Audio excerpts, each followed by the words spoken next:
卓越的营销管理从这里开始。你好，我是孙晓东。好了给大家讲我们的定位报告里边第二个知识点产品设计阶段的产品议价能力确保。老师在第一个课里边给大家讲了，就是我们标准版的16张表格如何做一个项目定位报告。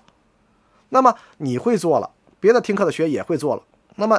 大家都会做了，是同一起跑线上。那么如何保证我们的报告里边提出的意见建议能够让我们的项目多赚钱这是我们的增量部分，也是我们这个课的一个核心技术，是老师给大家讲讲我的经验，如何做一个好的爆品产品，让我们的项目爆卖，能够有好的知识点、议价点。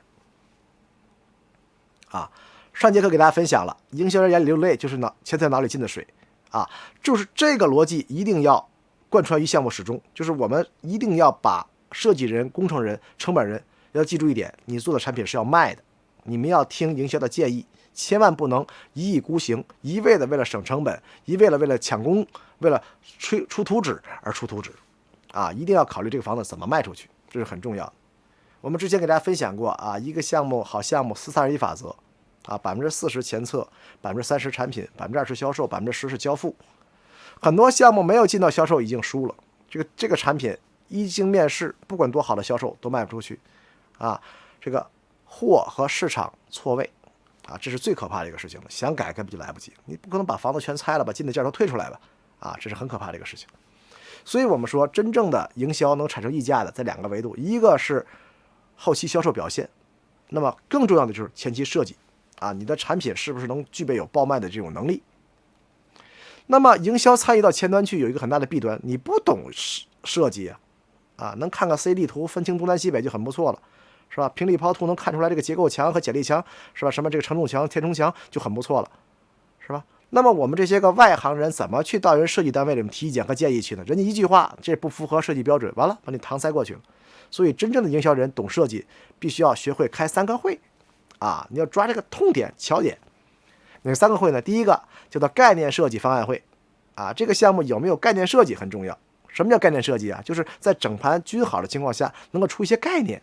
哪挖个湖是吧？哪建个绿化呀？哪加个中轴哪做个大门头什么地方种棵古树这个概念会营销要参与这是我们文化植入、核心卖点包装的一个最佳时机第二个方案设计，方案设计就是强拍方案，营销要参与，算账，是吧？不同的方案，你的最后的表现，营销的这个货值是不一样的。同样是高低配，是吧？别墅配高层和洋房配小高，你的最后同样是20万平方，你最后的现金流是完全不一样，你的这个货值是完全不一样。所以营销要参与到强拍方案的测算当中，告诉你哪个方案是最赚钱的营销来参与确定强拍方案。最后你房子是为了卖的嘛，是吧？哪个测算的货值，这个货值越大，就选哪个方案就可以了，不能让我们的项目总或者是集团领导去拍脑门定这个好看定这个吧，不是那样的强拍方案是算出来的。第3个图纸优化往往我们的工程师、设计师或者是我们的图审人员，他们不是干营销角度上出去的，他的视角审这个图跟我们营销卖房子审图的视角是不一样的，是吧？房子前面多个什么厢式变电站工程适合工程是吧？2个楼中间放这个厢式站，到每个楼之间的这个距离都是比较接近的，电缆省电缆省成本。但是你没有想过这个厢式站放在中间的话，对采光、对这个景观环境影响是非常大的，是吧？不适合卖房子了，是吧？什么消防喷淋的这个消防栓放在什么位置是吧？商业街前面种点绿化把上面招式都挡死了，看起来很漂亮，或后边一个现代感的立面商业，前面排树。那买商铺的人不愿意是吧？你的前面种树把我商铺招式挡死了，商铺卖不出去了。所以大家记住一点一定要以营销的视角去在出图的之前要对我们图纸进行把关。营销参与3个会，一个是概念设计会，一个是方案设计、强拍方案的设计会、评审会，再一个是图纸优化，要从营销视角怎么给公司省钱，怎么保证不出雷那我们看一下概念设计这个环节呢，关注2个内容。我们说一个项目产生溢价，无非是2个核心，一个叫主题溢价，一个叫规划溢价。刚才老师提到了，同样的规划是吧？2.0的容积率，你配的是洋房和小高，另外一个方案是别墅和高层，这2个的规划溢价是完全不一样的。同样是一个项目主题溢价，是吧？有的项目前面挖一个湖，有的旁边种2排树，是吧？这个主题溢价价格是不一样的。所以我们一般在概念设计时关注2个事情，一个是这个项目有没有主题啊，另外一个就是项目的规划是否符合市场的需求。那么我给大家讲几个标杆案例啊，比如说阿那亚阿那亚的核心逻辑就是通过一个建筑风格叫有温度的房子就是孤独的图书馆，让一部分小众客群以网红的方式关注这个有温度的房子。在北京很远的海边一个孤独的地方，找到了一个人的这个内心的一个本源北京虽然很繁华北京什么都有，但是缺少的就是安静，一个人仔细思考人生的一个地方，安静的地方。我在阿那亚在海边找到这么一个地方，一个属于自己的自我的一个地方，一个仔细思考人生的地方。虽然它很孤独，但是这就是我想要的真实的生活。所以他用这种情怀来击穿了北京人的心态，把这些个有小资情怀的北京的东三环的人导入到阿那亚买房子。北京人一买房子天津的、石家庄的、沈阳人陆陆续续过来买房子，房子炒起来了。所以我们说，其实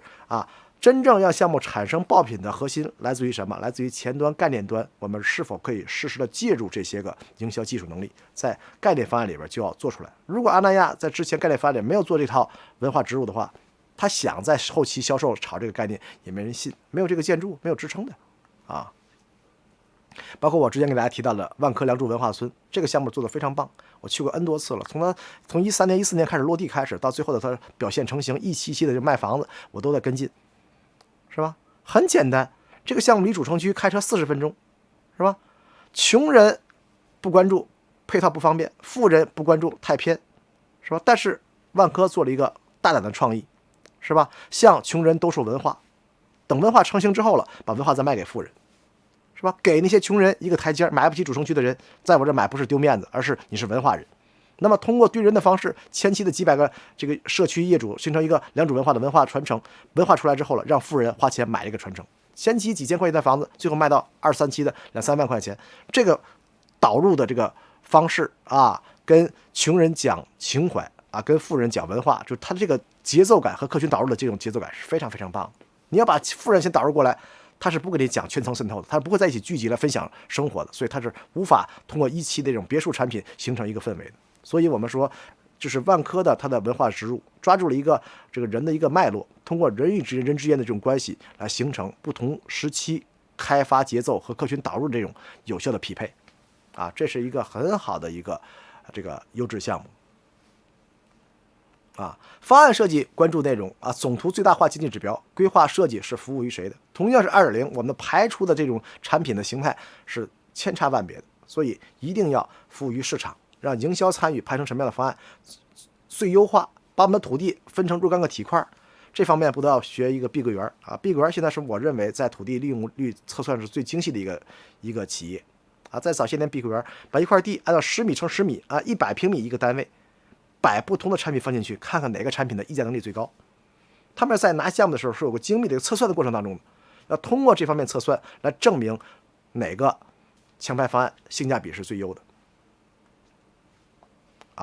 营销参与设计工作关注点，第一个规划条件，就是我们一定要吃透政府的规划条件。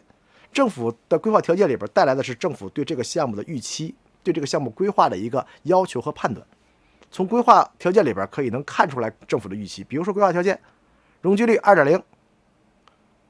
是吧，和容积率1到 2.5 这个区间式的容积率和标识性的容积率政府的要求是不一样包括站在营销视角上考虑不因素，容积率不一定非要用满才是最优的方案给大家讲几个核心逻辑第一个规划指标一定要吃透包括采光、容积率、建筑面积，能够通过这个国家给的这些个数据来倒推国家对这地的诉求一看这数据知道它出什么产品，国家的要求是什么样的。往往国家在拍地的时候，他们的测算是科学的，是有依据的。我们一定要通过数据能读出来国家对这块地的一个预期的态度包括我们通过国家的数据能够看出来未来的土地供应也好包括城市配套的这个投入也好，能看出这个地是做短线还是做长线第二个，站在营销视角来看不利因素这块地也是我在温州华虹嘉信这家企业做副总裁的时候拿了一块地，这个地在塘下，在温州郊区的这么一个塘下镇，地看得很平整，非常漂亮，是吧？北侧西北侧是我们的这个商业用地，再往北一点的话就是政府的行政这个中心。这个地块也方正，挨着主路，位置非常非常好，但是忽略几个问题啊。规划条件里边，沿主路不能开小区入口，北侧河道不能开小区入口，是吧？只能靠东侧和南侧。南侧有一个紫色的地块叫什么停车位，是吧？拿地的时候没有考虑什么是停车位啊，是吧？结果发现啊，靠东南侧有一个灰色的啊，是什么呢？是塘厦区的环卫所。结果晚上很多垃圾车的这边垃圾分拆分拣，臭气熏天。这块地南侧是个垃圾车的停车场，是吧？那么看看南侧不能开，那么东侧行不行呢？东侧有一个叫22老，是个养老院。养老院挺好的呀，是个配套啊。实际不是啊，这个养老密度非常大，一共有480个房间，能够容纳1000多名老人，是个深度疗养院啊，叫临终关怀养老院。每周都会有1-2个老人啊仙逝离开人世间，所以他们都会在我们这条街上面办白事，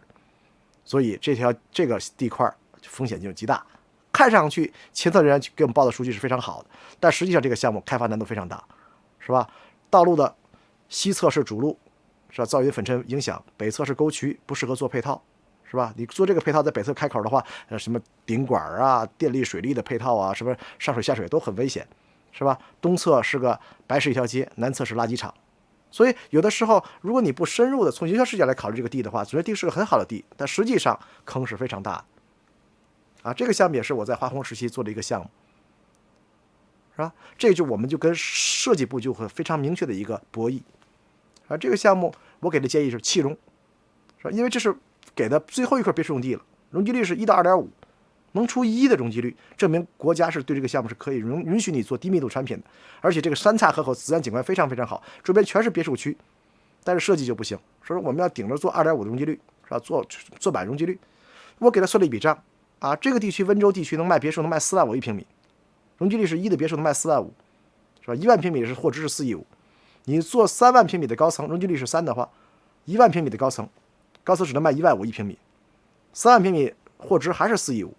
同样是1万平米的别墅，容积率是1，弃容的方案；容积率是3，高层的方案，货值都是4亿5。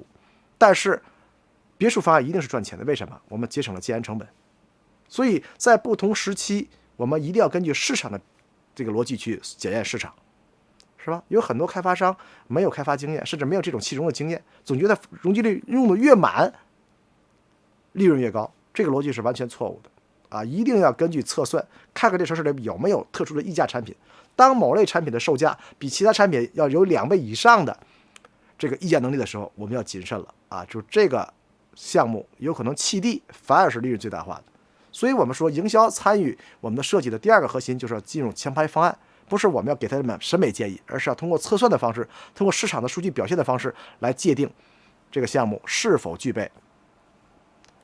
好的这个方案。哪个方案选择是更有效、更高效的？最后我们是为了卖钱嘛，是不是？营销参与测算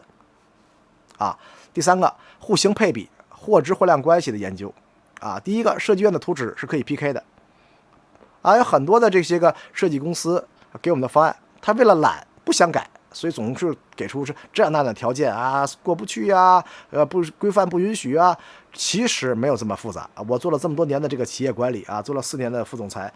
很多设计方案都是可以经过推敲的，甚至国家给的一些条件是可以通过我们的这个专家鉴定会来推翻国家给的条件的。国家就是拿地的时候也没有考虑市场的发展变化，也没有考虑这个未来的这种市场的一个预期的问题。所以的话呢，是什么东西都可以博弈的，就看我们愿不愿意坚持。所以往往有的时候营销坚持的事情是能够实现的所以我们大胆的提出我们的意见和建议只要对市场好、对企业好的就要提第3个，户型切记不要过于凌乱。第3个，总图优化环节绝对不能含糊首先第一个，户型户型是可以通过我们的争取能够获得最好的支撑的，是吧？这一点是我的经验所谈一定要把我们的产品一定在图纸阶段进行最优的配置不要觉得不好意思呀、得罪人一定要提，敢于提第2个，户型切记不要凌乱，就以这个例子为证。你看一下这个房子它这个房子115的、116的房子几乎全卖了是吧？我们看一下123的野圈几乎卖的差不多了，但是120的只卖了30%，那你干嘛要出120的户型呢？是包括你们看一下这个项目是吧，130多的几乎卖的非常非常好，但它为什么要出一些个关于170平的还有小户型的都剩下了其实我们说有很多的不利的产品，不用出的太复杂，一个企业一个做一个项目，户型尽量的要精准，尽量的话在产品时间段里边留出15平米到20平米的一个差距空间出来。那么一个主力户型段的话，出一个户型就可以了，不要给客户做一个内部的这个扰乱。你看105的都卖出去了，是吧？106的卖了34%，你干嘛要出106的？都出106不就完事了吗？所以这是我们提到的第三个，产品优化一定要不能含糊，从营销视角上面去考虑，包括什么厢式站也好消防栓也好这个厢式变电站，包括我们的这个商业街前面的绿化也好能取消尽量取消掉一定要适合好卖的情况下一般我们在总图优化的方面要关注如上的这个30多个项包括规划方面的，包括地库方面的，包括户型方面的，包括商业方面的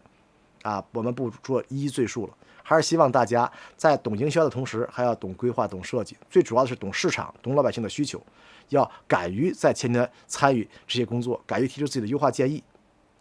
给出更多的建议来。比如说地下车库，有很多企业不做优化现在很多深圳公司开始做地下车库优化公司了，优化10%、15%的地方1层车位出来，根本没必要做2层车位、3层车位，那成本省了好多呀。他为什么会让出2层、3层车位呢？很简单设计公司想骗我们开发商的钱本来一个车位2.5米可以画一个面宽车位，他就画4.5米一个，国家4.5米和2.5米之间都可以画车位，他就按最大的示范来做。为什么？地下车库不赚钱是吧？地上的户型这个设计图平立抛来做，地下的只要一个平面不值钱，所以很多开发商不愿意给设计公司设计的这个费用。那么其实画一个车位很难的画一个方块，别看长宽的定下来了，6米乘4米乘3米这么一个东西，你要考虑不同的车的进车半径和倒车半径的这个测算，很麻烦的。所以设计公司为了懒不想改，所以就把你车位画得很大。所以的话呢，我们一优化的话，能优化出至少10%到15%的车位出来。所以这些东西其实都是营销要接手的。你画出来车位是按个来卖的，是不是？你多画出来10%的1层地下车位，不出2层地下车位，成本减少，这个成本控制了，同时我们的售价也提升了。1层车位一定比2层车位卖的贵这是很简单的一个逻辑最后呢，给大家做一个总结好产品决定成败，设计好产品的前提就是市场化的机制，一定要营销参与到前置设计当中来。营销的视角就是市场的视角，营销参与设计，需求主导创意是未来发展的一个趋势。好了，给大家讲讲我们的定位报告里边的第3项内容，如何做好产品，营销参与到设计当中的第3个核心技术，就是销售战略制定以及爆品策略的研究。那么我们出了一个户型了，做一个项目定位了，还出了很多的良性的一些个优化图纸的意见和建议做了很多的这个核心卖点的包装挖了湖了，也建了小学了。那么接下来能不能通过营销技术手段能产生爆品，让我们的项目通过营销手段能够一夜爆红报销，量价齐升？我们的项目能够成为网红盘吗？我的答案是可以的，只要我们用心去做了，只要我们在设计环节能够给予营销人更多的表现的空间，你是完全能够实现项目成为网红的。给大家讲几个常规的一个网红基础动作。爆品战略打造让客户尖叫的疯传的产品，就是我们所谓的爆品战略。那包括恒大做的湖景包括龙湖做的景观示范区，碧桂园的商业示范区，万科的标准化车库，包括瑞安地产的文化街区，这些一系列的创新都是我们说的爆品战略的一个成果你要想卖出溢价来，要想得到市场的关注，你一定会有一些个拿手的武器，而且这些武器大部分都是营销端需要的。你看老师提到的这些内容，几乎都是在我们期方销售售楼处暗场里边体现出来的。只有这样的东西，才能让我们客户感受到我们企业的文化的这种熏陶，以及我们企业的溢价的这种表象。那给大家讲一个企业，这个企业是我非常推崇的一个企业，企业规模不大，但它出的产品大部分都是爆品这个企业叫瑞安地产总部在上海的一家港资企业这个企业做的产品并不很多，但是每一个都是精品。比如说上海的新天地叫瑞安天地，很多出差去上海的白领，晚上没事干都要去瑞安天地、新天地逛一逛，去那喝杯咖啡呀，喝杯红酒啊，去体验一下这种都市繁华，这种就是说日本的就是上海的小资情怀的这种生活感受。好多这个小资青年或者是老外都去那地方逛。那么逛这个瑞安天地的时候，你们就不知道它有什么梗其实瑞安天地它是有一个文化主线的首先第一个是我们中共一大的会址中共一大是开了2次会议，前半届会议是在这个瑞安的这个原址的这个老房子里边去开的，结果被这个巡捕房发现了，结果这些个人大代表呢就跑去了这个红船上去开了下半场的会议，结果在100年之后这个党领导这个国家走到了一个最伟大繁荣昌盛的这么一个阶段，就是我们中华人民共和国今年是我们建党100周年，也是通过这个党的这个红色路线，把瑞安天地上海瑞安天地引向了一个非常好的一个光明的一个道路，是吧？很多第一次去逛瑞安的人都是被这个文化梗先去看一看这个一大的旧址这个老房子，他们为什么在这开会去了好奇。他还埋了很多暗线，比如说一些网传的，比如说一些个网红琼瑶琼瑶在这个一个小的这个别墅里边住过还谈过一个很凄美的一个单相思的一个恋爱比如说这个三毛写了一首诗，最后变成了一个很火的一个网络剧的这么一个主题曲，是在这个小别墅里边产到的灵感所以我们说瑞安做一些商业街的时候，一定会挂一些文化主线来进去，包括什么武汉天地包括这个重庆天地是吧？重庆天地挖掘了一条主线叫什么这美龄公馆就是重庆为什么这么的神秘它有一个民国时期的这么一个凄惨的一个背景在抗战时期原来国民党时期的这个政府被日本人打的，从这个南京搬到了重庆第2首都。在重庆的时候呢，国母的这个宋美龄召集了很多的这些个官宦子弟这个富家子女或者是这个官太太捐自己的首饰珠宝去买飞机抗战，这么一个凄美的故事就被这个企业抓住这个主线，放到了这个重庆天地里边去了。很多小文艺青年都是奔着这个美龄公馆去的后面的很多人跟风去逛这个商业街去了。包括岭南天地也是一样的这个项目我也参与他这个前期调研和这个文化挖掘了。岭南天地在佛山旁边就是万达广场，一站地就是，但是它的经营它的租金销售都比万达要好。为什么？万达是刚需，都是当地人去消费的，而岭南天地是文化地产，很多广阔通城的一些外地人去那个地方消费力是不一样的。在万达买一碗粉10多块钱，在他的商业街瑞安天地岭南天地买粉40-50块钱。为什么？很简单，这碗粉有文化传承。大家一提这个佛山，就会想到一个历史名人，谁黄飞鸿是吧？那么黄飞鸿这种奇人，我们在我们商业街里是不能用人家的，是有版权的，是不是？那么宝芝林是可以用的，是吧？那么怎么会把佛山黄飞鸿的故事和我的商业街连在一起呢？我们就在这个地上面找了很多素材，发现了这块地有一个残墙断墙，有一个旧的建筑，什么东西呢？是个寺庙，不是什么古迹，也不是什么文化，没有名气。那么我们就把它按原比例复原了，叫什么呢？叫祖庙。这个庙是祖宗留下来的，我没起什么瑞安庙广告什么的，叫祖庙。既然这个庙是祖庙了，那么所有的文化背景祖先都可以跟这个庙来联系在一起了。地铁站就叫祖庙站，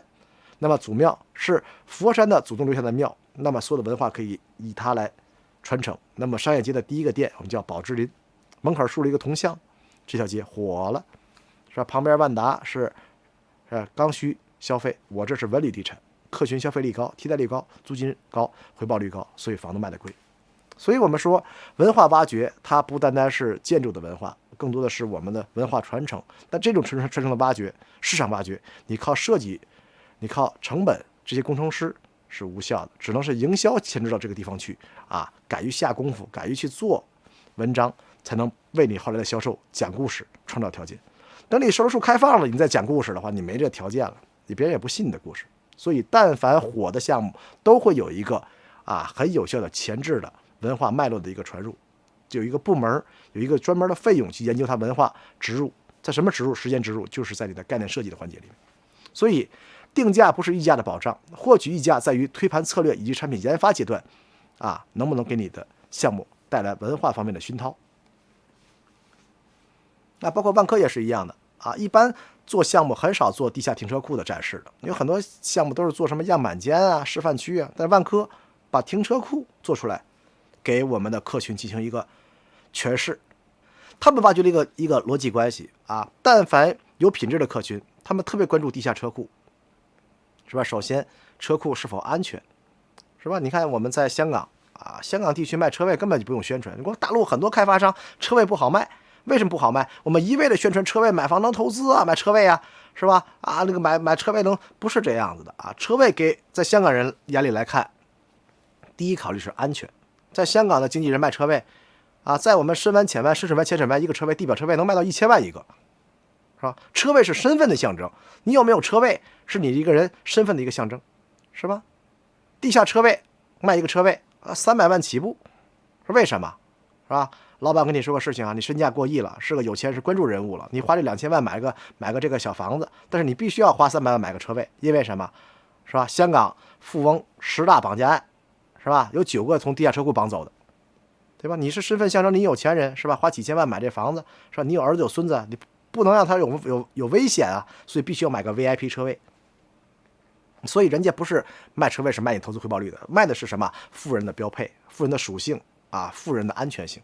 所以你看，现在很多豪宅都是这样，跟客户接访的时候，一定要把他拉到地下车库里边走一圈，因为什么？地下车库的安全性是有钱人关注的。第二个就是地下车库通风采光是否有效，我不能闻尾气啊，有钱人的品味是不一样的。我在车库里每天停车，倒车里边好多尾气，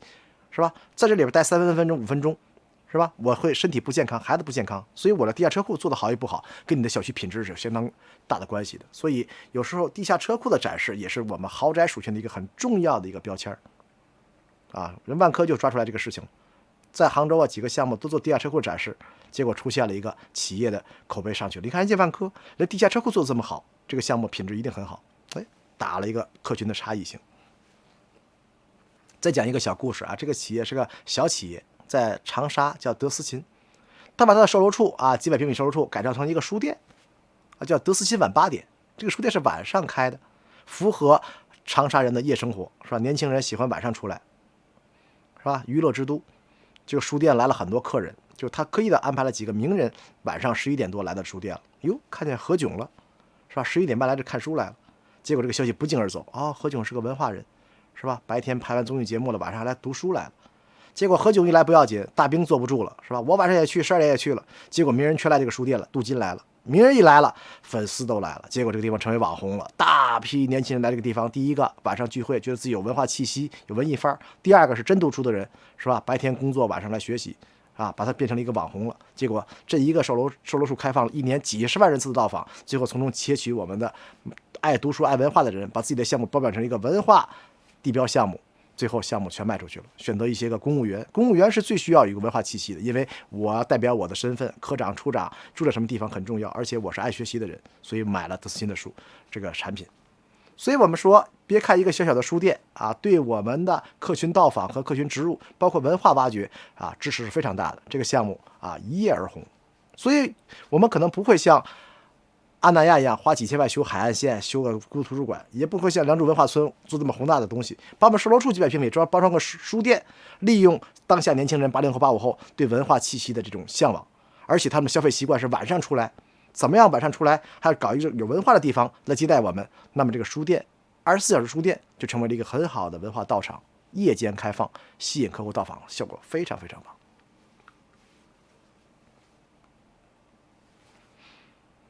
那么在去年中国世界经历了一场疫情啊，我们不得不提这个疫情。这个疫情对全中国乃至全世界老百姓的消费习惯带来很大的改变。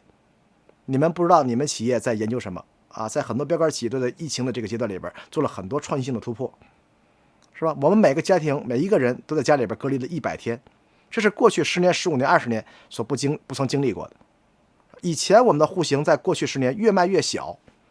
是吧？3房从100平米变成90平米，变成80平米。我们压缩的都是客厅的面积，面宽从4.2米到3.9米到3.6米，还有3.3米的面宽，是吧？这回疫情可倒好，在家里待100天，是吧？以前我们是双职工，每天晚上回家，厅里没人待，回屋里边睡觉去了，厅小点无所谓。现在是3口之家、4口之家、5口之家，天天挤在厅里边大眼瞪小眼，这个厅越来越拮据，越来越局促了。是吧？所以我们说去年的疫情，很多企业都推出来什么大横厅、大宽厅，户型增大了，双卫生间、干湿分离的，门口有玄关，能够放什么这个免疫啊、杀菌的这种洗手液，或者挂这个口罩的地方，变成了旺销。所以我们说产品创新、爆品战略，其实要根据市场变化，根据客群的消费习惯和心理，根据我们的这个市场的这种动态在发生调整的所以希望大家一定要关注老百姓的消费习惯的变化。那么我们也做了近2万